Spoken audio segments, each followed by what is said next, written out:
At the 10-year high school reunion, my desk mate suddenly asked me, "Do you still hate Lucas for suddenly changing his college choice and leaving you alone in Boston?"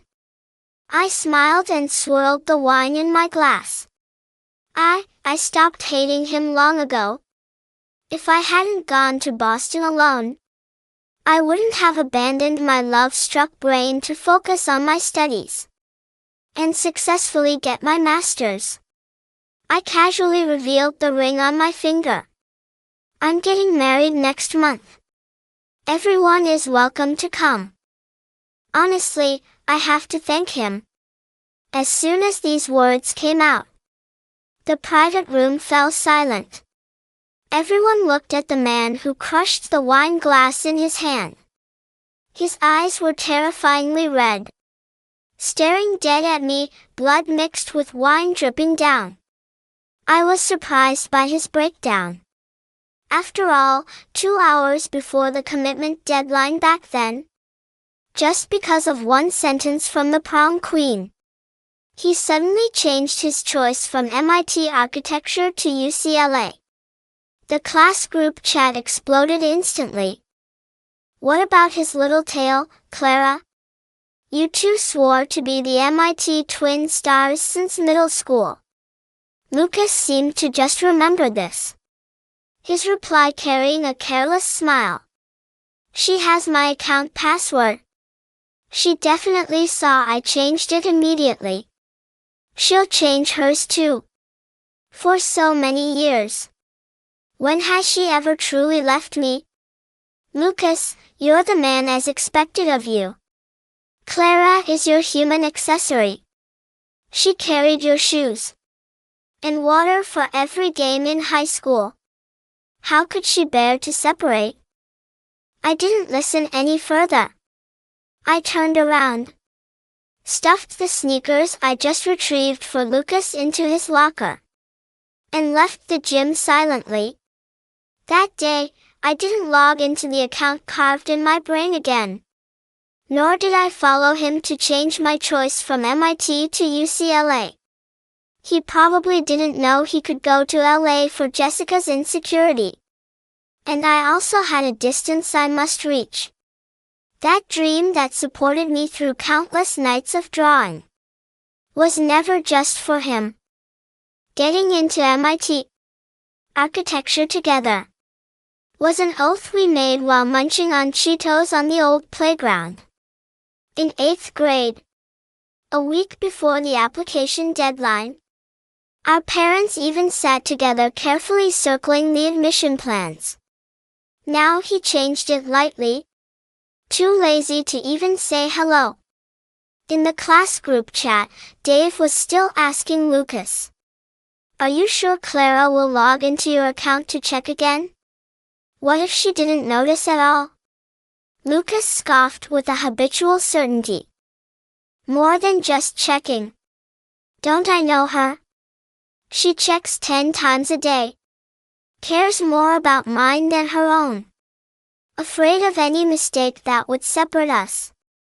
His tone revealed a bit of helplessness. "You guys won't understand. I've had this little tail since I was a kid. Used to it." And a burst of knowing laughter came from the group. At this moment, I sent a message using my alt account. "Lucas, isn't this a bit unfair? At least tell Clara." Lucas sounded a bit annoyed. "Forgot and too lazy to explain. If she knows I changed it for Jessica, she'll ask endlessly again. Besides, I didn't change it blindly. With Jessica's mom's situation, he's panicked. Going to LA alone with an acquaintance looking after her. She'll feel safer." The group was quiet for a moment. True, given Jessica's conditions and family situation, it is worrying. Unlike your Clara, a nerd who only knows how to draw blueprints, standing next to the prom queen, she does lack something. Tisk giving up the dream MIT architecture for this. Lucas is loyal. Looking at the conversation in the group, I clenched my fists, nails digging into my palms, but felt no pain. A chill rushed up from the soles of my feet, freezing my limbs stiff. I really wanted to rush in and ask Lucas clearly, but my feet seemed nailed to the floor. In the end, I just turned silently and walked out of the gym gate. Locked myself in the room. Those words echoed repeatedly in my mind. I couldn't figure it out. How could he give up the MIT architecture he longed for? We stayed up late together for so many years. Models we made filling half the study. Just an hour ago, I was still foolishly excited about the side-by-side future. But I never expected it. Turned out the dual blueprint I tried my best to construct. He would tear it up casually just for someone else's panic. Even if he wanted to change. Why was it too troublesome to even tell me? Is he so afraid of my entanglement? Since he's afraid of entanglement, what about the kiss with tentative breaths? And the cool night breeze on the rooftop on my 17th birthday? Was it just a joke he started on a whim? But I took it seriously. Something in my heart shattered with a click. Actually, I didn't have to stick to him. From elementary to high school, I went to the same school and same class as Lucas. Everyone, including Lucas himself, thought I would follow him forever. Like the shadow that never disappears. But no one knew. Besides wanting to be with him, I chose MIT architecture for another unshakable reason. Unrelated to Lucas. Even without him, I would go. I closed the browser. I opened unconsciously. Didn't look at the familiar application page again. And there was not a single thought of changing my choice. For him, he can rush thousands of miles for Jessica. And I also have a distance I must reach. Since we have different directions, those entangled paths need not be asked. Thinking it through, the boulder on my chest loosened. No big deal. As my mom often says, one has to pave one's own way. As for that kiss, just treat it as being bitten by a stray dog. The phone buzzed. Focus. His name jumping on the screen. My brain resisted, but my finger habitually swiped to answer. Clara the nerd. What's taking so long? Everyone is here just waiting for you to start the feast. Hurry up. Sent you. The location of our usual spot was the farewell dinner after graduation. Lucas's group took turns hosting. Today was his turn, but I didn't want to go anymore. Not going. You guys eat? Before I finished, a deliberately softened female voice came from the receiver. Lucas, Clara won't come. Is it because she doesn't welcome me joining your small circle? It was Jessica. Before Lucas could speak, his loud voice snatched the lead. No way, Queen. We are honored to have you. Clara is just a bit stubborn. Gets awkward whenever a girl gets close to Lucas. Get used to it. The video screen shook. Jessica's delicate side profile appeared on the edge of Lucas's lens. Very close, she whispered considerately. Lucas, maybe I should leave first. Don't want to make you guys unhappy because of me. Lucas's face darkened immediately, reaching out to press her shoulder. Jessica, you don't need to leave. Clara doesn't know what crazy fit she's throwing today. Let her be not waiting. Let's eat. He threw me a cold sentence and cut the video directly. A nameless fire rushed straight to the top of my head. I dragged all of Lucas's contact information into the blacklist. Since childhood, this was the first time I blocked him again for Jessica. Since Jessica transferred here in sophomore year, I've lost count of how many times Lucas broke rules for her. Maybe boys all like that type. Cold, beautiful. In the days I wore faded t-shirts, burying my head in drawings, Jessica always seemed dust-free, wearing simple dresses like a fairy for her. Lucas and I argued, had cold wars. I even thought he fell in love with Jessica and alienated him, dishearteningly a few times. But every time Lucas would find me frowning and promising, "What are you thinking? I'm just ordinary friends with Jessica. Nothing else. Don't drill into a dead end. Just helping her out. Seeing it's not easy for her. Her family situation, you know.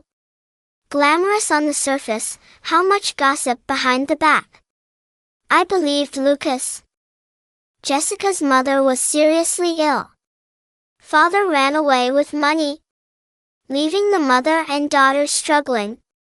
Indeed not easy. So, I didn't care too much about the getting closer distance between Jessica and Lucas. After all, growing up, Lucas never lied to me. He said no. I believed. But later in places I couldn't see, Lucas had more and more interactions with her that I didn't know. Until now. Even college decisions could be changed at will for Jessica, making my trust look like a joke even more. WeChat, notification interrupted. Chaotic thoughts. Clara. You grew skills, huh? Blocking me. Wait for me when I get home. It was Lucas using Dave's account I expressionlessly blocked. Dave too, checked the time, grabbed my bag and went to school. Last day of application, homeroom. Teacher called the last class meeting. Traffic jam on the way. When I arrived at the classroom, Lucas and Jessica were already there. My usual seat next to him was occupied by Jessica. Seeing me, she had no intention of getting up. A trace of imperceptible smugness in her eyes. Lucas glanced at me quickly, turned his head, handsome face tense, obviously waiting for me to soften first. But I won't anymore. Just right. I don't want to be next to him either. Looking around, I walked straight to the empty seat next to my buddy, Zach, in the back row, far away from them. Students' last few hours for application must check carefully, decide cautiously. The teacher left hurriedly after instructing. Zach was complaining to me about the bad ending of a new drama he chased. Someone tapped my head lightly. "Clara, come out." It was Lucas.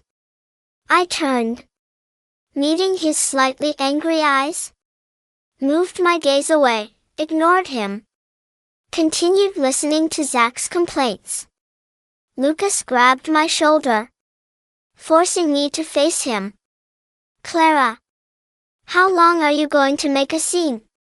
"I'm not making a scene, Lucas," I said, my voice terrifyingly calm. I shrugged his hand off my shoulder. It was heavy, familiar, and now, entirely unwelcome. "I'm just sitting in an empty seat." "You always sit next to me," he hissed, glancing around the classroom. People were starting to watch. Lucas hated public friction, it ruined his image of the effortless golden boy. Jessica just had a question about the essay prompt. "She's moving back." "She can stay," I said, pulling my laptop out of my bag. "I like the view from back here." Lucas stared at me, his brow furrowed in genuine confusion.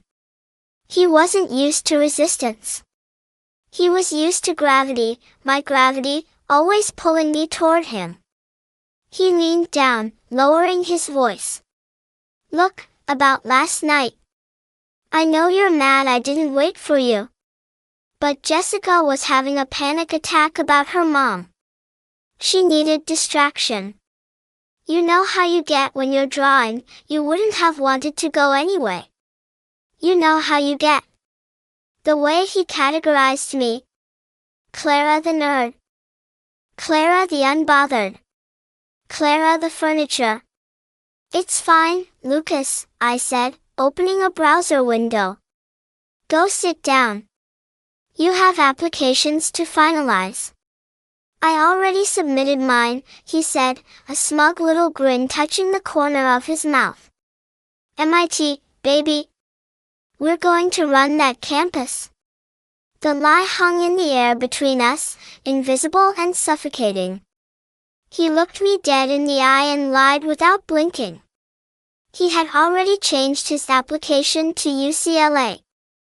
He was just waiting for me to dutifully log into his account, see the change, and panic switch my own life to follow him. He wanted me to be the one to bridge the gap, so he wouldn't have to admit he chose Jessica over our dream. Right, I said, typing my password into the MIT portal. MIT. He lingered for a second longer, sensing something was off but too arrogant to identify it. Unlock me on your phone. Stop being childish. He walked back to the front row. I watched him slide into the seat next to Jessica. She whispered something to him, and he laughed, leaning in close. I looked at my screen. The MIT application portal. Status, submitted. I didn't open a new tab for UCLA.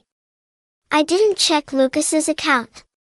I just stared at my own confirmation page. Hey, Zach whispered, nudging my arm. You okay? You look like you're about to murder someone or throw up. I'm fine, I said, closing the laptop. Just realizing I've been carrying dead weight for 6 years. The summer after graduation was a masterclass in avoidance. Lucas called. He texted. He came to my house. I told my mom I was sick, busy, sleeping. When I finally ran into him at the grocery store in July, he looked genuinely hurt. What is your problem, Clara? He demanded, blocking my path in the cereal aisle. You've been ghosting me for months. We leave for Boston in 3 weeks. We need to coordinate dorm stuff. Flight tickets. I looked at the box of Lucky Charms in his hand. Jessica's favorite. I already booked my flight, I said. Without me? He looked affronted. We always fly together. I'm going early for orientation, I lied. And Lucas, stop pretending. Pretending what? That we're going to the same place. His face went pale. For the first time, the confidence cracked.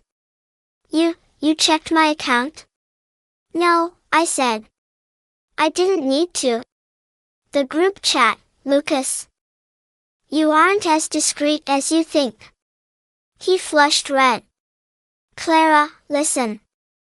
It's complicated. Jessica. I don't care, I interrupted. Go to LA. Go be her hero. But don't expect me to follow you. I'm going to MIT. Alone. He stared at me, mouth slightly open. You didn't switch? Why would I? Because.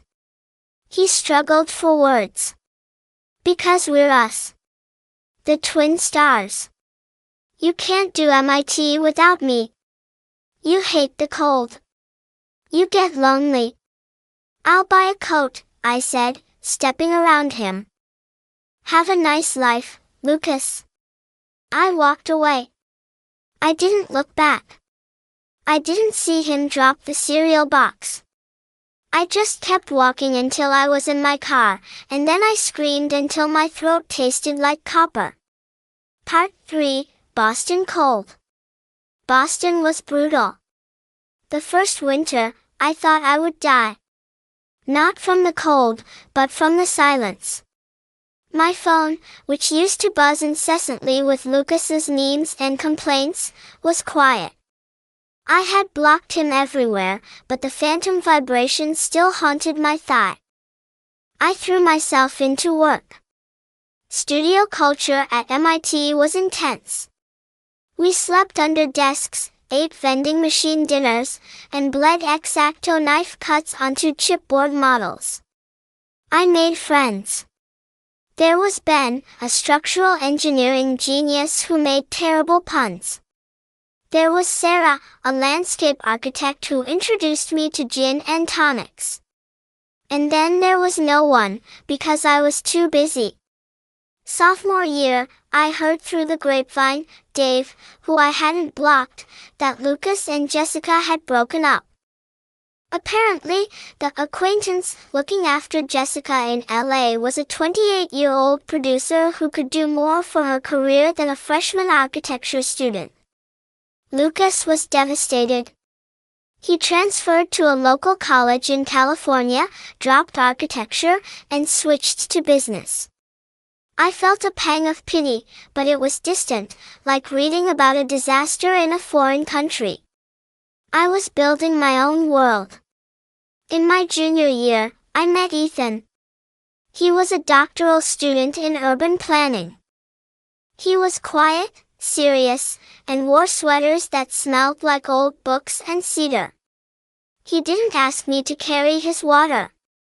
He didn't expect me to follow him. He stood beside me, looking at the same horizon.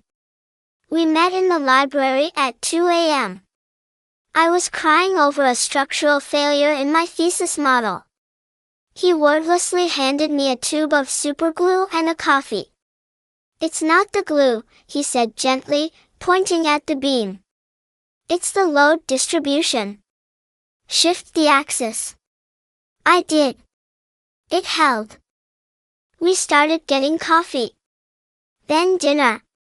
Then we were sharing a cramped apartment in Cambridge with a leaky faucet and too many books. Ethan taught me that love wasn't about consumption. It wasn't about one person being the sun and the other the planet.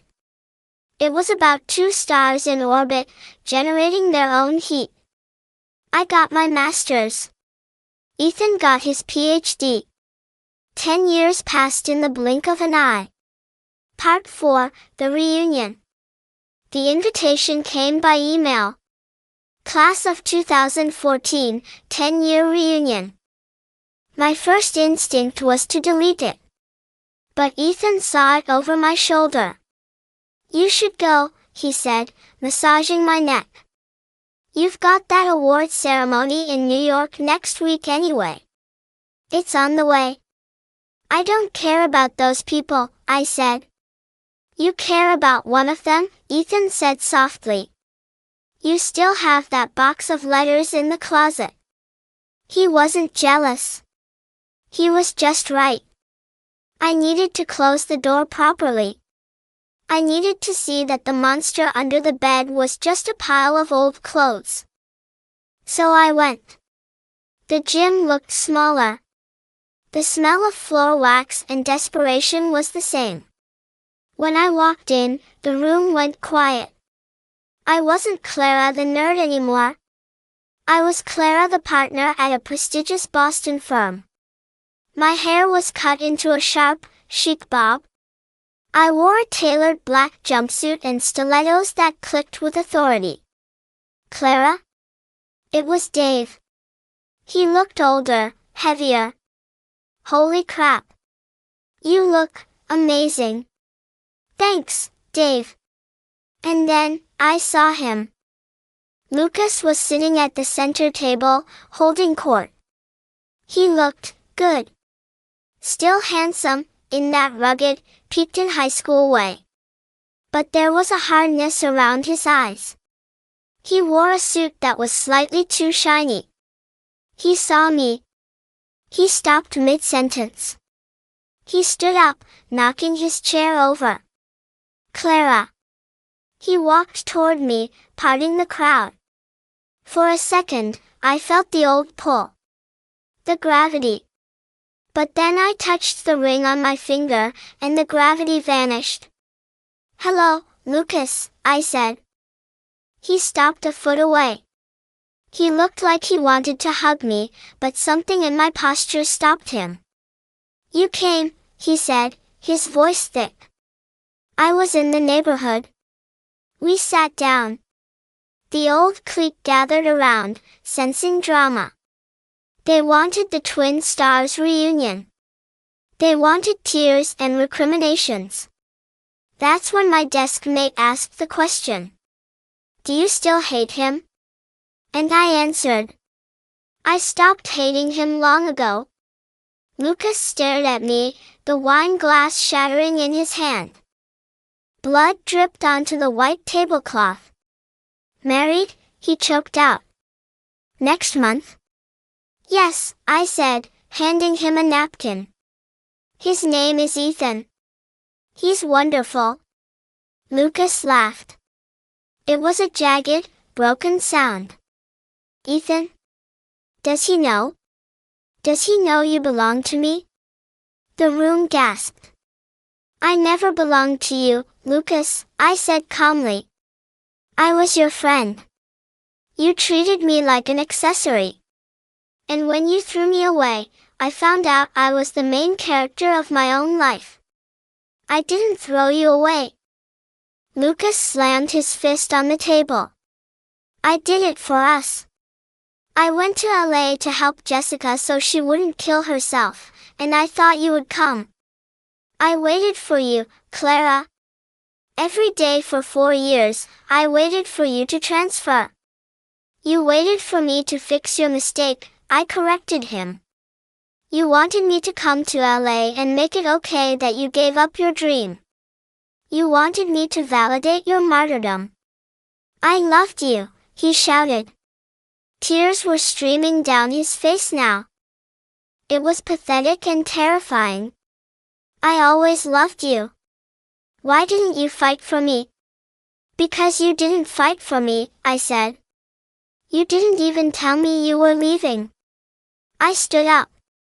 The air in the room was suffocating. Goodbye, Lucas. For real this time. I walked out. Part 5, the parking lot. I was halfway to my rental car when I heard running footsteps. Clara. Wait. He grabbed my arm. This time, I spun around and slapped him. It was a sharp, cracking sound that echoed in the empty parking lot. Lucas stumbled back, holding his cheek. He looked shocked. Don't touch me, I said. Please, he begged, falling to his knees on the asphalt. Clara, my life, it's a mess. I hated UCLA. I hated business school. I sell insurance now. I hate it. Every day I wake up and I think about the models we built. I think about the blueprints. He looked up at me, eyes red and desperate. If you come back. If you just give me a chance. I can fix it. We can open a firm. Just like we planned. I looked down at him. The boy who had been my son. Lucas, I said softly. We aren't 17 anymore. You can't fix the past by ruining my future. I'm not ruining it. I'm your soulmate. No, I said. You're a lesson. I turned to the car. Clara, he screamed. If you leave, I have nothing. I got into the car. I locked the door. He threw himself against the window, banging on the glass. I checked your account. I checked it every day. Why didn't you check mine? Why didn't you care? I started the engine. As I pulled away, I saw him in the rearview mirror, shrinking into the distance, a small, broken figure under the yellow streetlights. Part 6, The Wedding. A month later, I stood at the altar in a garden in Vermont. The leaves were turning gold and crimson. Ethan was waiting for me. He looked handsome in his tux, his glasses catching the sunlight. When I reached him, he took my hand. His palm was warm. "Ready?" he whispered. "Ready," I said. As we exchanged vows, my phone buzzed in the pocket of my dress. It had pockets, I designed it. I ignored it. Later, at the reception, while Ethan was dancing with his mother, I checked it. It was a notification from LinkedIn. "Lucas Miller viewed your profile." And below that, a message request. "I'm drawing again. It's not good, but I'm trying. I saw your project in Architect's Digest. It's beautiful. You did it, Clara. You built the skyscraper. I'm just looking up from the sidewalk." I hesitated. My thumb hovered over the delete button. Ethan came up behind me, wrapping his arms around my waist. "Everything okay?" I looked at the message one last time. "Yeah," I said. "Just spam." I deleted the message. I blocked the account. I turned around and kissed my husband. "Come on," Ethan said. "They're playing our song." We walked onto the dance floor. The music was loud, the lights were bright, and for the first time in my life, I wasn't anyone's shadow. I was the light. And somewhere, thousands of miles away, in a cramped apartment filled with regrets and unfinished sketches, Lucas Miller finally closed the browser tab he had kept open for 10 years.